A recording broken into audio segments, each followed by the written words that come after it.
संहिता doctor Aruna के बरामदे में परेशान सी इधर उधर टहल रही थी। हालांकि उस जगह की खूबसूरती ऐसी थी कि कोई भी डॉक्टर अरुणा के गजब के एस्थेटिक सेंस का कायल हो जाए। करीब 30 फीट लंबे और 10 फीट चौड़े इस बरामदे के एक और बीचों बीच डॉक्टर के केबिन का खूबसूरत दरवाजा था, जिसके दोनों ओर क्लाइंबिंग रोज की बेलें दरवाजे के ऊपर अर्धगोलाकार बनाते हुए चली थी। दीवार पर बिल्कुल यूनिक टाइल्स लगे थे। उन पर बनी आकृतियां सुंदर तो थी, पर क्या थी ये समझना मुश्किल था, पर मन होता था उन्हें समझने का। शायद दूसरी ओर बगीचा था जिसमें खूबसूरत फूल खिले थे। हालांकि डॉक्टर एक बार में इतने पेशेंट्स नहीं बुलाती थी कि लोगों को इंतजार करना पड़े। अक्सर बाहर एक ही पेशेंट होता था। सेक्रेटरीज के यहाँ एक से ज्यादा लोगों की लाइन लगाने का कोई मतलब ही नहीं है। 1 घंटे का सेशन होता था उनका। टाइम फिक्स था, बस दूसरे पेशेंट को 10-5 मिनट ऊपर हो जाए और आप समय से थोड़ा पहले आए हो, तब तक ही इंतजार करना होता था। दरवाजा खुला और संहिता फुर्ती से अंदर जाकर बैठ गई, पर जबान पर जैसे ताला लग गया। कैसे कहे कि उसे शादीशुदा और एक बच्चे की मां होकर प्यार हो गया है, वो भी किसी और शादीशुदा इंसान से। डॉक्टर ने इधर उधर की बात शुरू कर दी। आपको मेरे बरामदे में क्या क्या अच्छा लगा, आदि आदि। अब संहिता को लगा अगर वो मुद्दे पर नहीं आई तो 1 घंटा ऐसे ही बीत जाएगा। उसने हिम्मत बटोरी और शुरू हो गई। अपनी पूरी कहानी सुनाते सुनाते उसकी हिचकियां बंध गईं। कहते हैं इश्क एक रोग है। मेरी नजर में ये दुनिया का सबसे खतरनाक रोग है। सब कुछ बर्बाद कर देता है ये रोग। शारीरिक रोग तो रोगी की जान लेते हैं, ये पूरे परिवार की जान ले लेता है। मैं कभी नहीं चाहती थी कि मुझे ये रोग लगे। मैंने बहुत एहतियात बरती, अपने मन को हमेशा सतर्कता का कवच पहना कर रखा, पर पता नहीं कैसे मेरा ये रोग ठीक कर दीजिए डॉक्टर, मैं उसे भूल जाना चाहती हूँ। डॉक्टर ने उसे प्यार से चुप कराया, पानी पिलाया, इधर उधर की बातें करके उसे सामान्य किया, कुछ चुटकुले सुनाकर हंसाया भी। सेशन खत्म होने का समय आ गया तो संहिता फिर मुद्दे पर आ गई। मैं अगला अपॉइंटमेंट चाहती हूँ डॉक्टर। मुझे इश्क नाम के इस रोग से निजात पानी ही है, हर हाल में। डॉक्टर ने एक गहरी सांस ली। वो पहली बार गंभीर दिखी। वेल, अगर आप प्रेम को एक रोग मानती हैं तो आपने ये भी सुना होगा कि ये एक लाइलाज मर्ज है।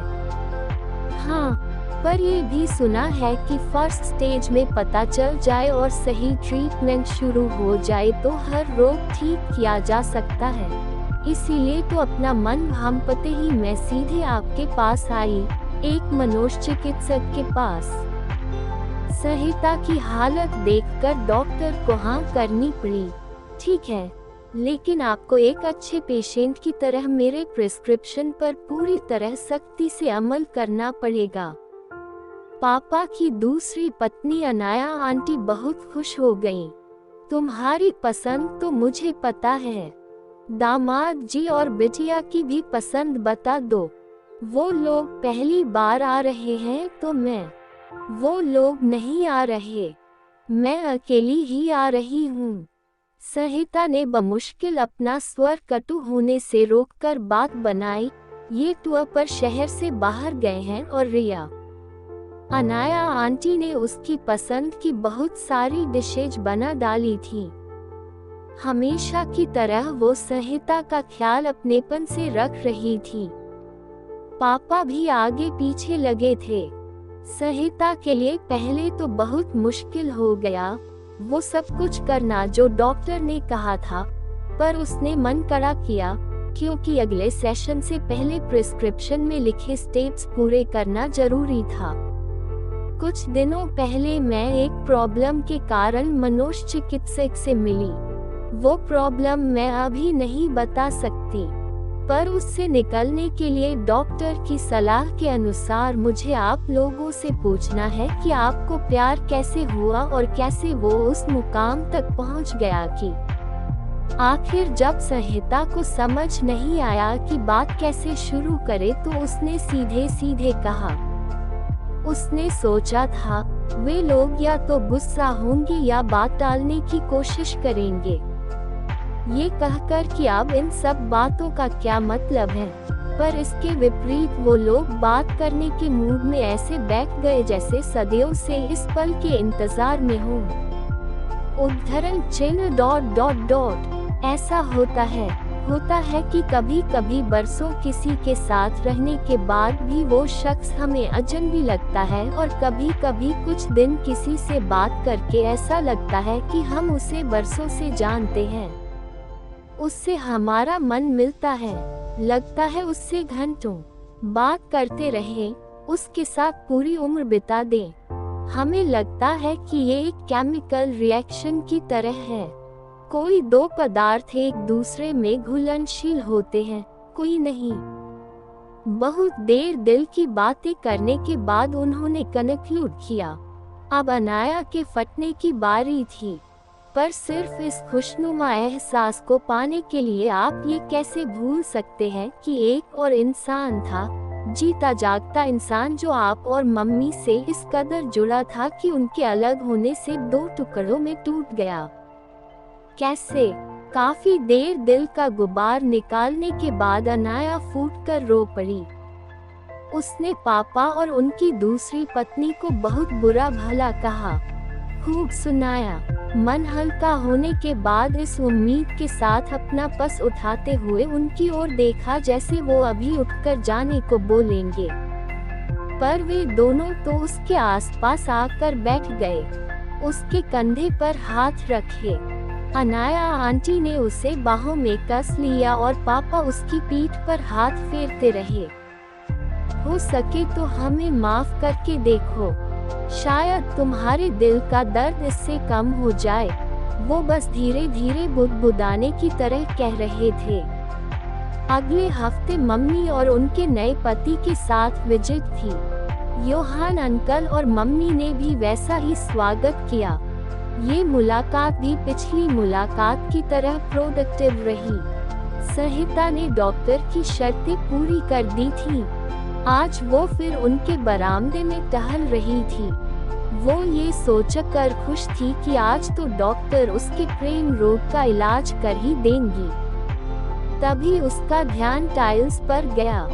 वो पहले दिन से ज्यादा खूबसूरत लग रहे थे क्योंकि ये समझ आ गया था कि वो इनविजिबल से होकर बैकग्राउंड की खूबसूरती बढ़ा रहे थे। क्या अच्छा लगता है आपको नवीन में? कुछ देर प्रिस्क्रिप्शन पूरा करने से मिले अनुभवों पर बात करने के बाद डॉक्टर मुद्दे पर आईं। उसकी बातें, वो जब बात करता है न तो लगता है बातें करती ही जाऊं। संहिता सब नीली आवाज में खुलकर उसमें अच्छी लगने और उसके साथ होने पर माहौल के रुमानी हो जाने वाली बातें बताती रही और डॉक्टर मुस्कुराकर सुनती रही। उसे आश्चर्य हो रहा था कि डॉक्टर ने एक बार भी उसे गलत कहकर टोकना तो दूर उसे जज करने की कोशिश तक नहीं की। तभी अचानक डॉक्टर को कुछ याद आया।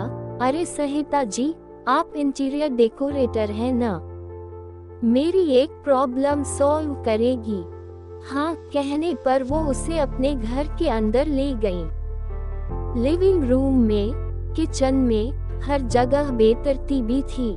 क्या बताऊं, कैसे मैनेज करूं ये बिखरे सामान, कुछ समझ नहीं आ रहा। मुझे कोई शेल्फ ऐसे डिजाइन कर दीजिए जिनसे अपने काम में एक्सपर्ट अनुभवी संहिता प्रॉब्लम समझ चुकी थी। गलती आपके घर की डिजाइनिंग में है ही नहीं। आपको किसी शेल्फ की जरूरत नहीं।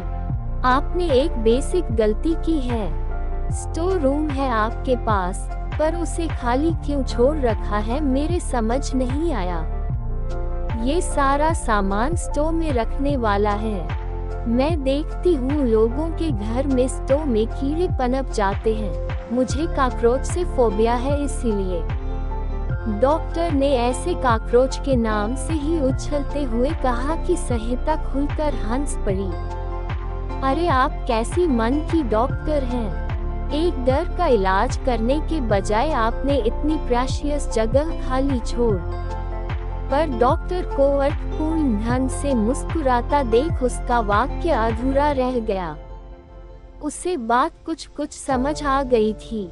अपने मम्मी पापा के तलाक के कारण आपके मन में रिश्तों के प्रति डर बैठ गया था, जिसकी वजह से आप अपने पति के साथ रूमानी रिश्ता बना ही नहीं पाई। आपके मन का वही प्रेशियस कोना खाली पड़ा था जिसे नवीन से बना रिश्ता भर रहा है। जरूरत नए रिश्ते से डरने या पीछा छुड़ाने की नहीं, पुराने रिश्तों को मजबूत करने की है, मौका देने की है। आपके और नवीन के रिश्ते में मुझे ऐसी कोई बात नहीं लगी जिससे आपके घर टूटने की संभावना हो। बस एकांत में मिलना अवॉइड कर ले जाएं तो ये रिश्ता आगे बढ़ेगा भी नहीं। इसे एक प्यारी सी कसक बनाकर भी मन में रख सकती हैं। कोशिश करके देखिए। सहिता बाहर निकली तो मन बहुत हल्का और खुश था। उसका ध्यान बेसाख्ता गुलाब की बेल और टाइल्स की तरफ चला गया। उसे समझ में आ गया था कि उसे इसी बेल की तरह अपना और पति का रिश्ता गूंथना है। नवीन के साथ महसूस होने वाली रोमानियत तो उन अधसमझे इनविजिबल से टाइल्स की तरह है, जिनका बैकग्राउंड बेलों की खूबसूरती बढ़ा रहा था।